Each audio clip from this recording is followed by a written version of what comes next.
kaibigan lang yan, linggo-linggo. Imposible naman meron kang pangarap, hindi mo kaya gawin yan. Kaya mo nga pagtsagaan 7 araw hanggang alas 11 ng gabi yung Big Brother. Ayun, Pinoy Big Brother, di ba pinanonood yan? Eh ngayon gusto mo makakuha ng kotse, makabiling bahay, makabayad ng utang, maka-eskwela yung anak sa magandang eskwelahan, makabakasyon ng libre, magkaroon ng maraming oras sa pamilya, hindi nyo kaya gawin, pag-impitan sa kaibigan, linggo-linggo, pagtsagaan, pugo na natin yan. Tama? Paano naman kayo sasali sa akin? Pagkatapos po ng seminar natin, bumili po kayo ng application form, 3 pesos. Now after you sign up that application form, ladies and gentlemen, decide when to make your investment. Meron tayong 3 klaseng investment. No? Pwede kayo magparehistro under the 500, 800, or 2,005. Ano yung kaibahan ng 3 na yan? Yung 500 po, you get the kit plus 50 points. Ano yung laman ng kit? Ladies and gentlemen, magkakaroon po kayo ng bag na katulad ng ganito. Lahat po na kailangan nyo sa negosyo dito na. Literature tungkol sa produkto, literature tungkol sa ganoderma, literature tungkol sa kumpanya, price list, application form, mga BIPAD approvals natin nandito lahat. May sticker pa ng DXL. See? You get 50 points. I am not recommending to you the 500 kit. Lugi ka. Bakit? Walang dagdag yan eh. Di ba mahilig tayo sa pakapin? Ha? Anong pakapin dito sa 800? You get the kit, you get 150 points plus RG and GL capsules by 30s. Yung RG po is a shortcut for reishi gano. Ito namang GL, ganocilium. Anong kaibahan ng dalawa? Ito pong RG, ladies and gentlemen, ito yung matandang mushroom. Matanda, 90 days. Ito namang GL, ito naman yung batang mushroom, 18 days. Dapat sabay natin iniinom yan. Bakit? Yung batang mushroom, ang #1 balancer of the body. Yung RG naman, yung matandang mushroom, is the #1 detoxifier of the body. Now, kung tatanong po tayo sa doktor kung bakit tayo nagkakasakit, marami pong sasabihin ng doktor. Pero alam nyo, lahat ng sasabihin niya will fall in 2 categories. Una, wala po tayo sa balanse. At pangalawa, marami po tayong toxin sa katawan.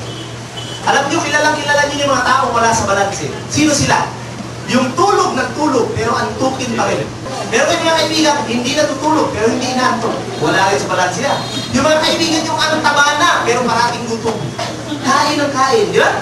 Yung mga kaibigan yung hindi kumakain, parang kalansay na, wala kang gana kumain. Ito mga babae, common. Yung mga irregular mens. Kaya kapag pumunta kayo mga babae sa doktor nyo, sa OB nyo, binibigyan kayo ng ano? Di ba pills? Bakit?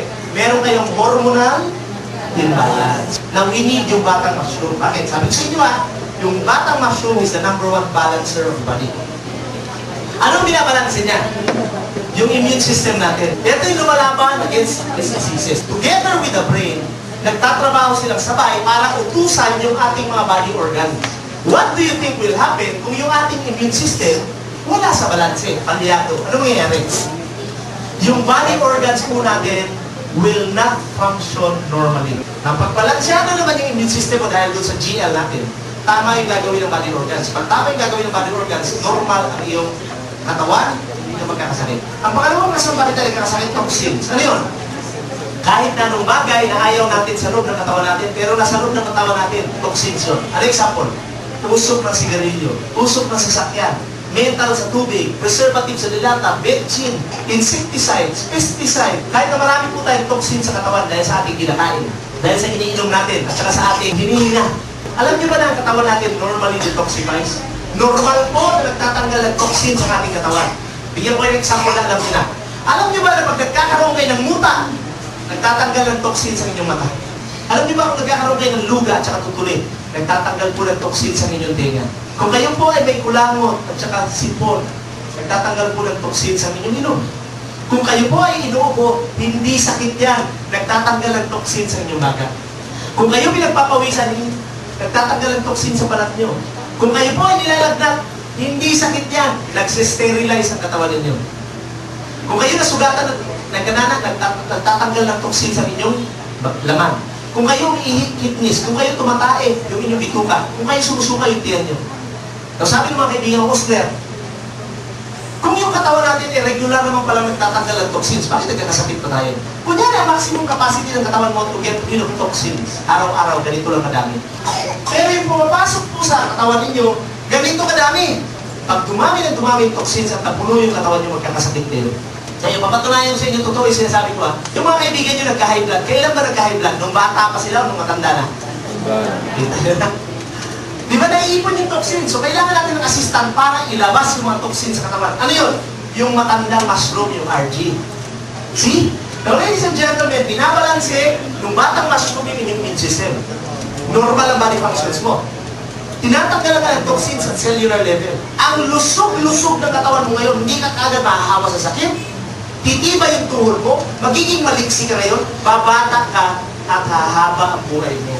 Di ba yun gusto natin? Kasi sabi nga ng mga karamihan, health is wealth. No? So dito kayo sa 800 o kaya 2.5. Ano naman yung 2.5? Para kayo bumili ng kit na 800 plus 1,700 na groceries. Meron na kayong check in the following month. Mga 60 or 80 pesos. Maliit pa lang, pero at least may bumalik na. So sabi ng mga kaibigan ko, sila, ang mahal naman ng inyong rehistro, 800. Tinanong ko agad, meron ka bang cellphone? Sabi sa akin, alam mo, nagyabang pa sa akin. Alam mo, sabi sa akin, alam mo, Oscar, ang mura ng cellphone. Bili ko, bakit?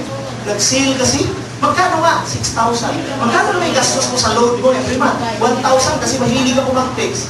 Ano ba yung tinetext mo? Galukuhan. Sabi ko, mag-rehistro na 800 para makabili ka ng kotse, makatayo ka ng bahay, no? Makaaral mo yung anak mo sa magandang eskwelahan, makabayad ka ng utang, no? Iwalay kasi iba't ibang bahagi ng mundo, tapos magkaroon ka ng maraming oras sa pamilya. Sabi sa akin, Australian, ang mahal, ayoko. Kaya maraming mahirap sa mundo. Bakit? Dahil sa ganyang klaseng pag-iisip. What's my point, ladies and gentlemen? Huwag na natin pag-usapan yung 800. Nakakabili nga tayo ng telebisyon. Binibigay sa atin yung gastos pa, kuryente, di ba? Ang pag-usapan na lang natin yun. Ano yung benefits makukuha nyo kung members kayo ng DXM? Una, lifetime members kayo. Pero, kailangan bumili po kayo ng isang produkto taon-taon para ma-maintain kayo sa computer system namin. Walang time limit po yung pag-promote dito.